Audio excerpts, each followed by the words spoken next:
Hi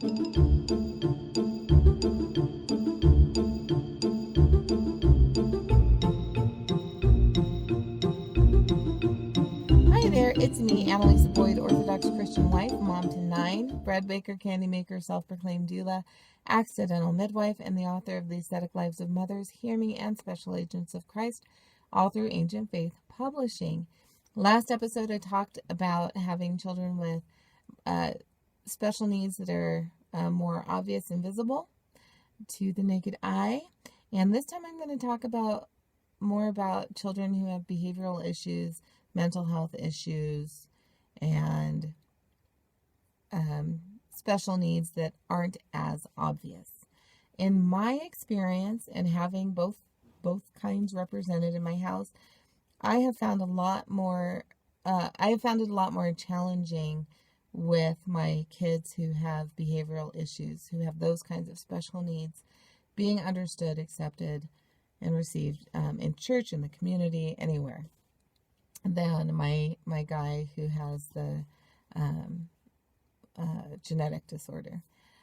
For one, the one with the genetic disorder, he's teeny tiny. He's 6 years old, but he's still in size 3T clothing because he's so small, and just starting to talk, and people can see that there's something going on with him from the get-go, and so they tend to, I guess, prepare themselves to adjust the way they talk to him, their expectations for him, etc.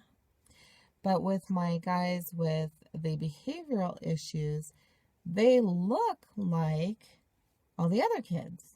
They look like they should be able to do just fine.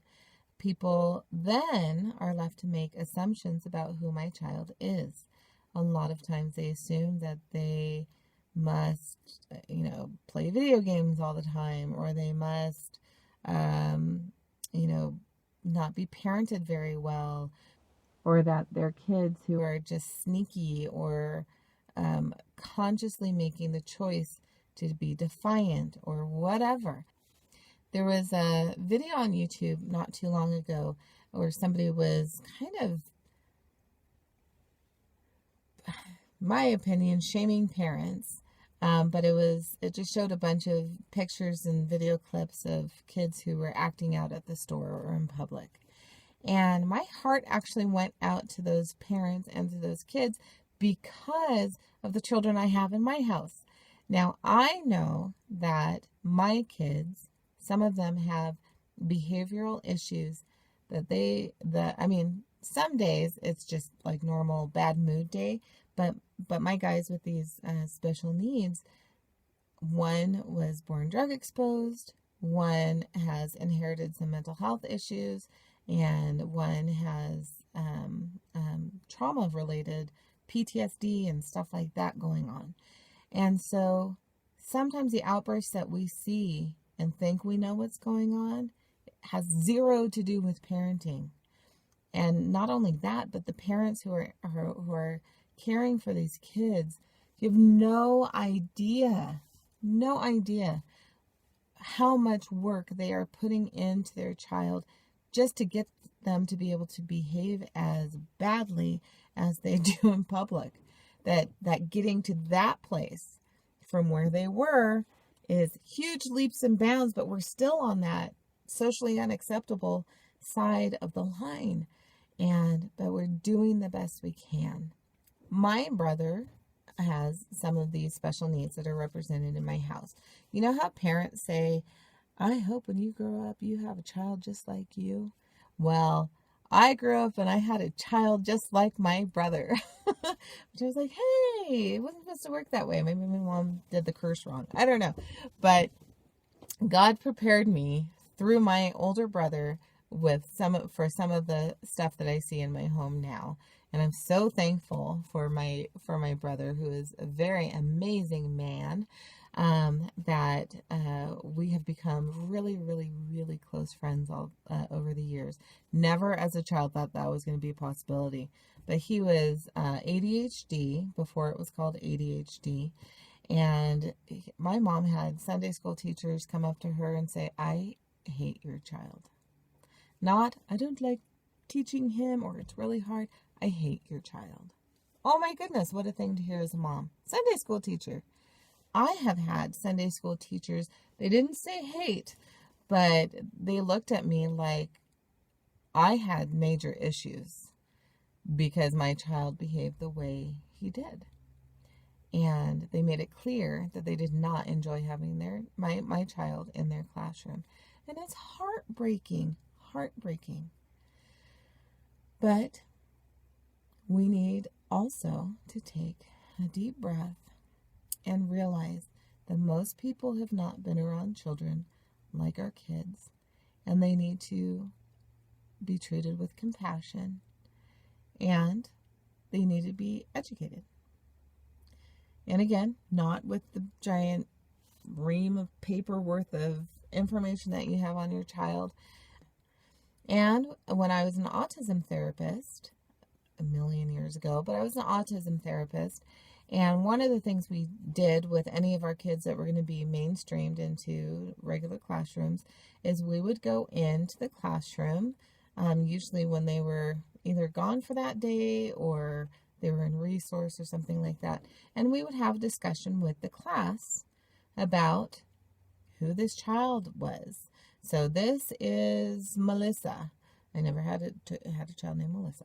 This is Melissa, and Melissa, you may see that she flaps her hands, or that she has what are called stims. They are things that she does over and over again. These are the things that make her feel uncomfortable. These are the things that she really likes. And this is what you can do if you have a concern.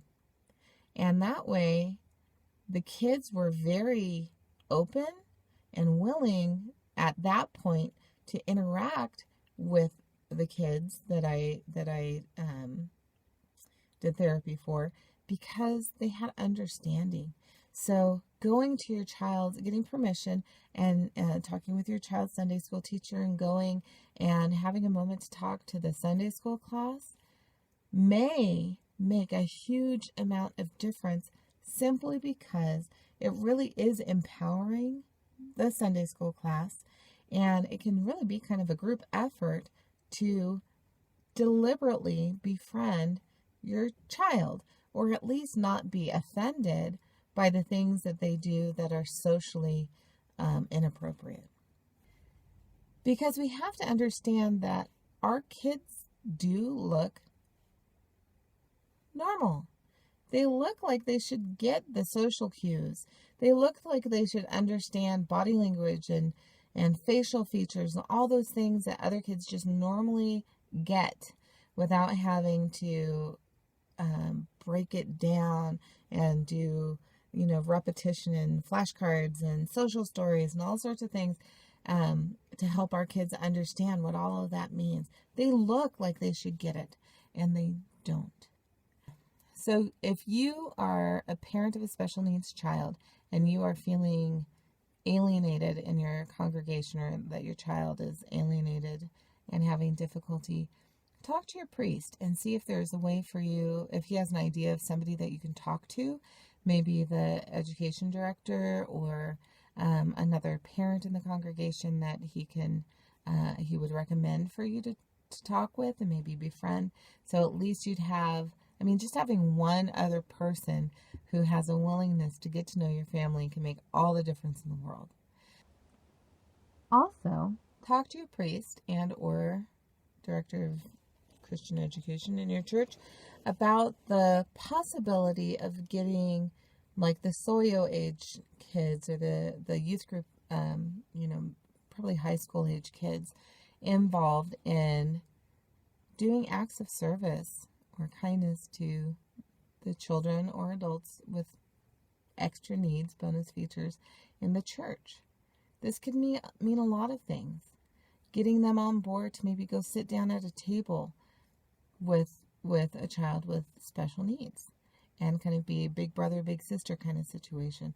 I think there are a lot of untapped resources in the church community that if we just bring ideas to the table, that there's probably something that somebody is willing to do or help with to make our children feel welcome, comfortable, and cared for. Now, if you are a person who does not have a special needs child, I have something to encourage you to do too. Number one, pray for the family. You may not feel comfortable approaching the family or the child or whatever, and I don't have a problem with that. Everybody has had different life experiences, so I'm not going to be upset that you're not going to put yourself out there if you don't feel comfortable, but you can pray. So do that. Two, if you do feel comfortable, make an effort to go befriend that family and or see if there's any way that you can help that child. Now, oh my goodness, even thinking about it, I'm going to cry. There was last year, one of my kids ended up in a mental health facility because of some just really big stuff that went down. And it was right around, it was during Lent, towards the end. And it was exhausting. It was exhausting. And once this child came home, it was just as exhausting because there were a lot of behaviors that this child brought back from the facility also. So anyway, totally crazy situation that nobody other than our family and the priest knew about. Well, we went to one of the services. It was a midday service, and this lovely woman that I don't even have much interaction with on a regular basis, she came and asked if she could have one of my younger guys who also has emotional issues, mental health issues, if he could come sit with her. And that act of kindness blessed my heart. She had no idea what I was going through at that time, but it was such a blessing. And it was just for, 20 minutes. I knew he probably wasn't going to stay there for that long, but she took a moment out of her life during a time where she would have enjoyed listening to the service and participating. And she gave me such a gift in taking my son. And I could pray, because up to that point, with everything that had been going on, I could not do more than say, Lord, have mercy. Lord, have mercy. That was like the deepest prayer that I could do, because everything was so overwhelming. And she gave me a moment of peace to pray. And it was such a gift. So you never realize, I know I was going to cry this much, you never realize how much of an impact those little acts of kindness can make.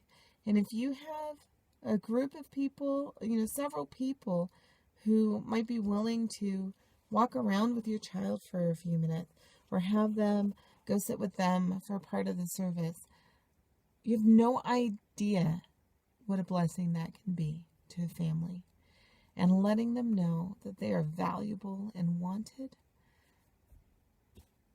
huge, huge blessing. God wants us to learn how to accept everybody and bless everybody. And it is no easy task to have kids with special needs.